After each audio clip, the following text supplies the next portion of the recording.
Now for this hour, we start with China and Japan. Chinese cruise operators are scrambling to avoid Japanese ports as Beijing and Tokyo engage in a diplomatic dispute over Japanese Prime Minister Sanai Takaichi's comments, suggesting that a Chinese attack on Taiwan threatening Japanese survival could prompt a Japanese military response.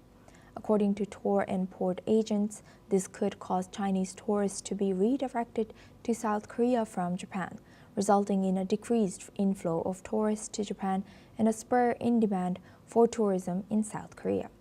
As per reports, South Korea has emerged as the top destination for Chinese travelers in terms of the volume of international flight tickets booked over the weekend of November 15th and November 16th.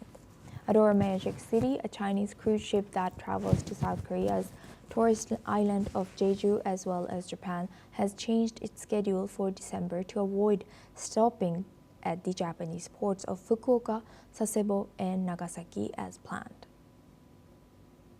Now for this discussion, we welcome Dr. Satoru Nagao. He's a fellow at Hudson Institute, joins us live from Tokyo. Thank you very much, Dr. Satoru, for joining us again. Good to see you.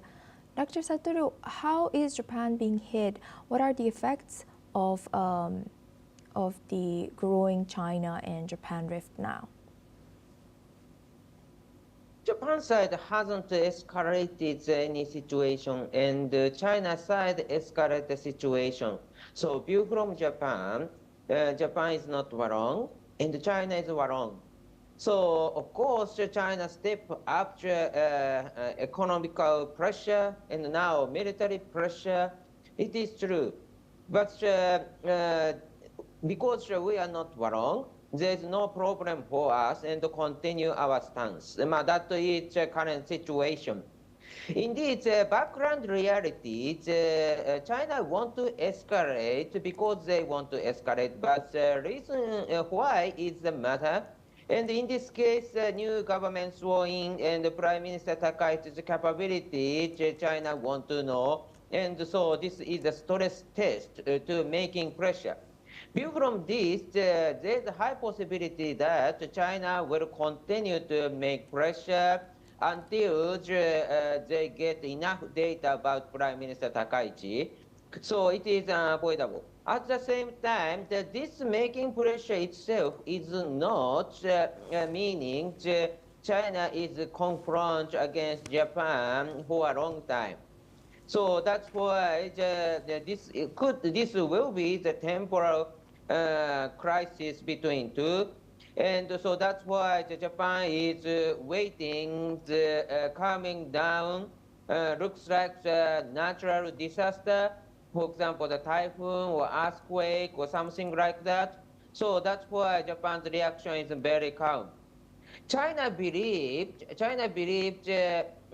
making the pressure is a good tool to persuade others against Taiwan, against EU, against others. Indeed, every time their way looks like that.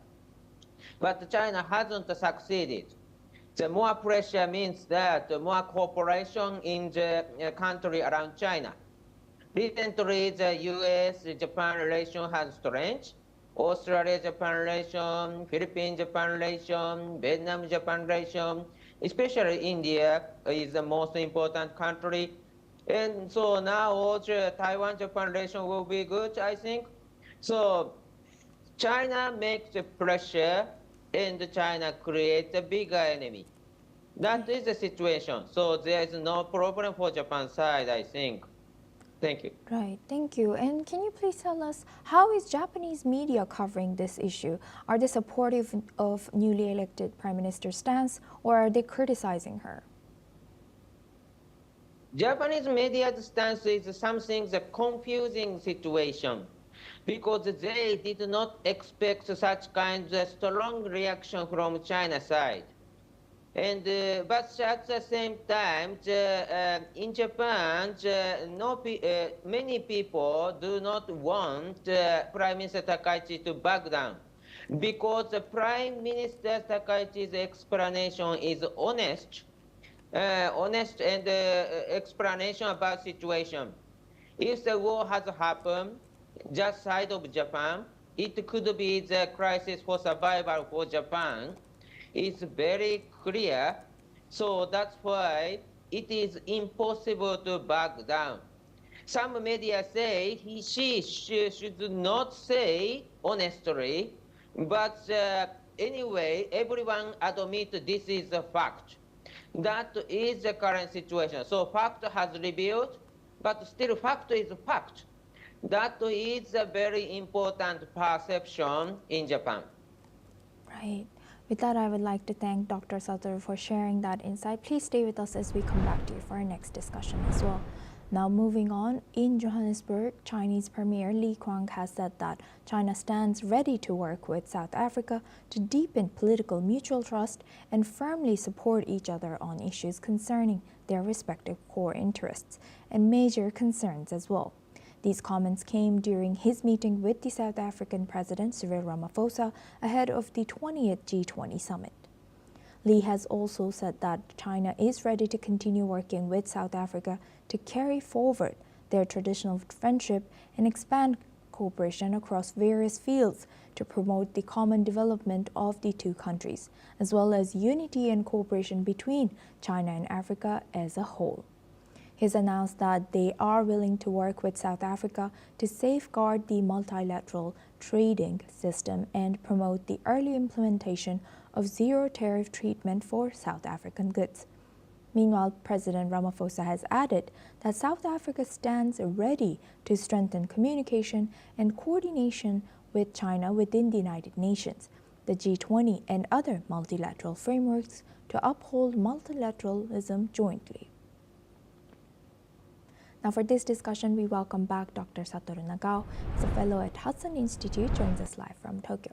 Thank you very much, Dr. Satoru, for staying with us. Now, what are the political motives of China and Africa, South Africa, indeed, for each other to cooperate and to vow mutual trust and gain momentum on these closing their cooperation and relationship? In this case, we need to remember the feature of the China's diplomacy. Every time they find a power vacuum, they try to expand their influence and take that area of the power vacuum. In this case, currently, U.S. and South Africa relation has been a little bit deteriorating situation.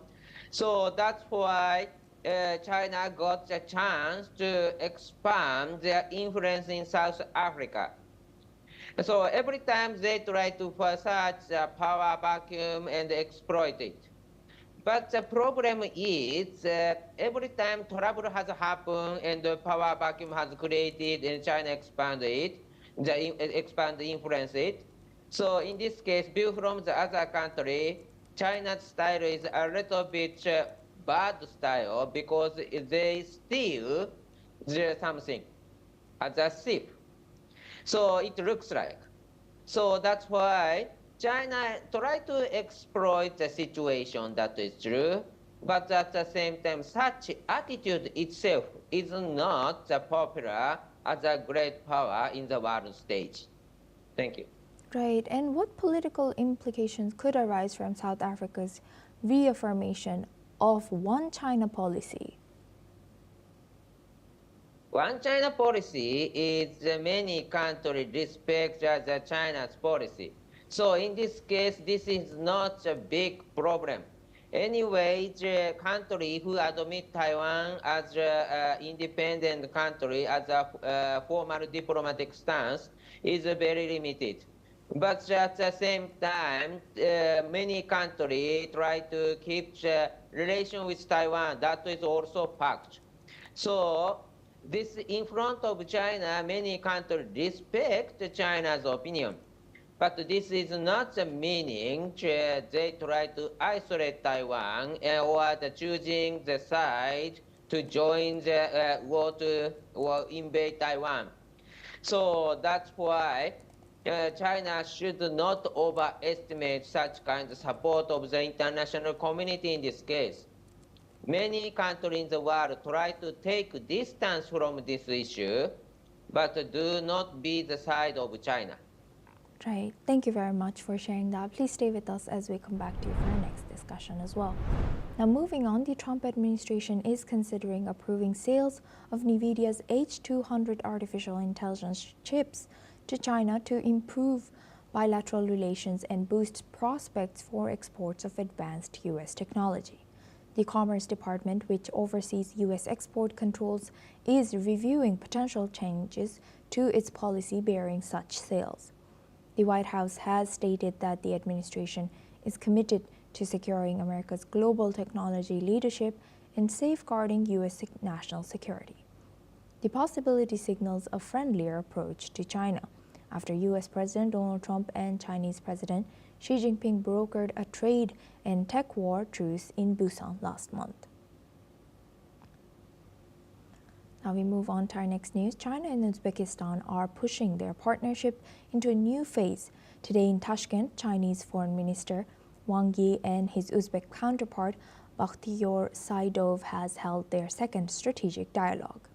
Wang has said that both countries are building a new model of good neighborliness and mutual trust, guided by the recent consensus between Presidents Xi Jinping and Shavkat Mirziyoyev.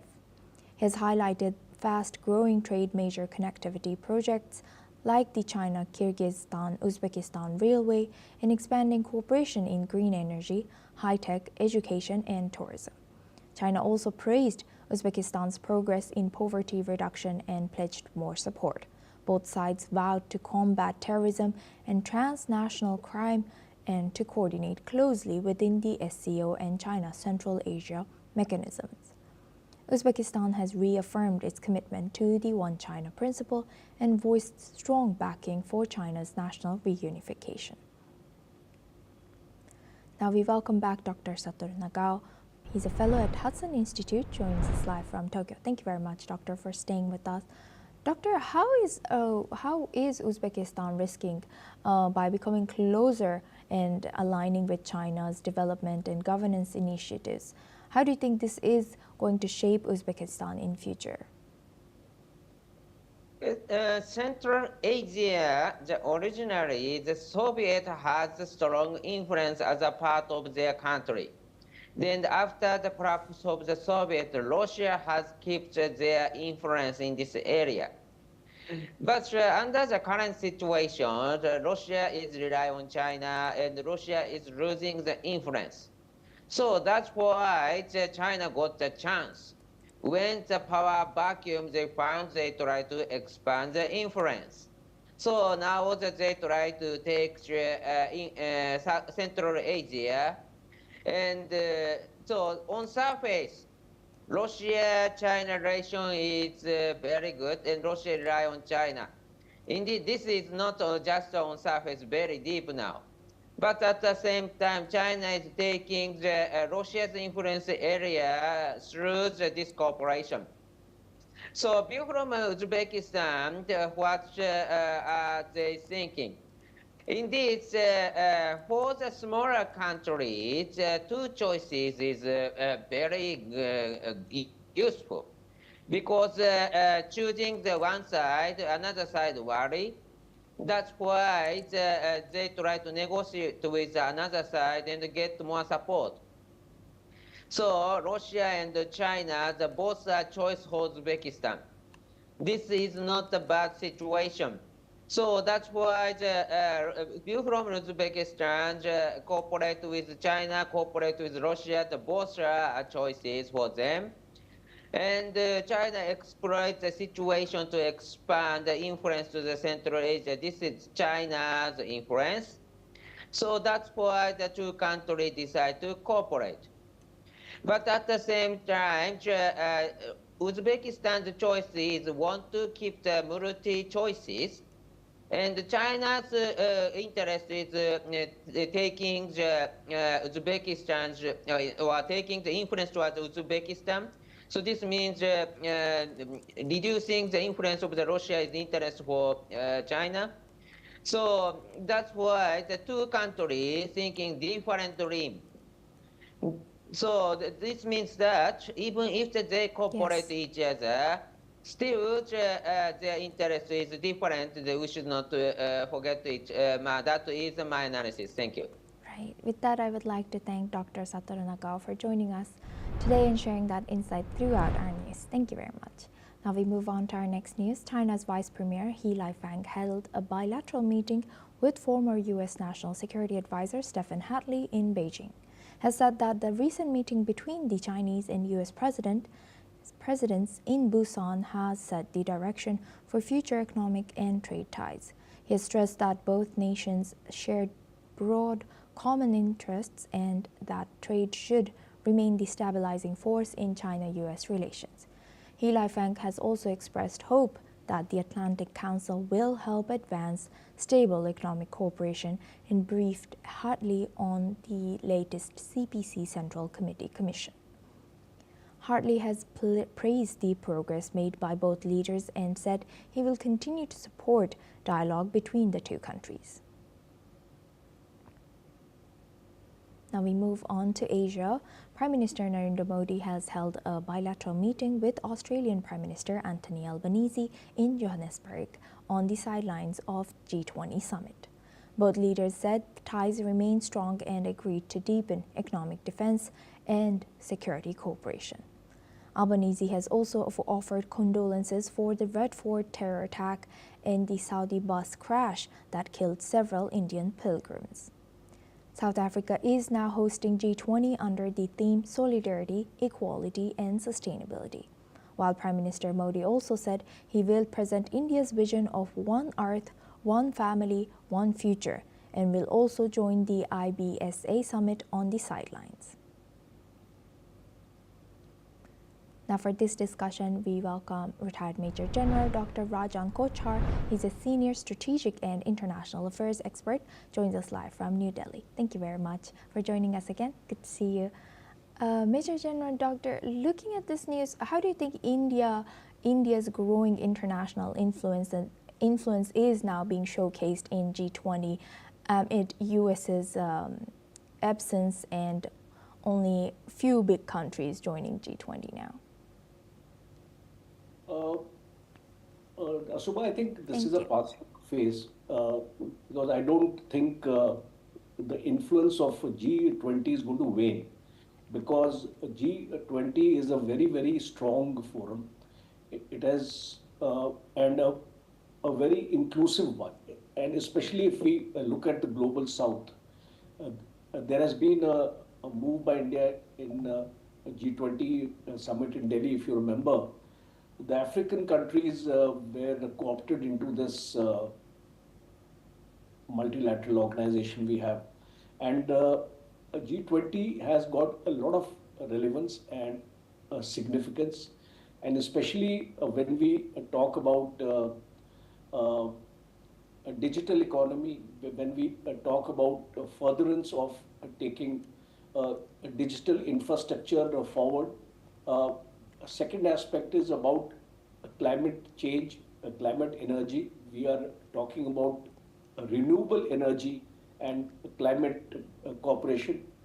Third is the same, continuing in this same vein, the future of energy is in green hydrogen, solar energy. So we are looking at these avenues and trying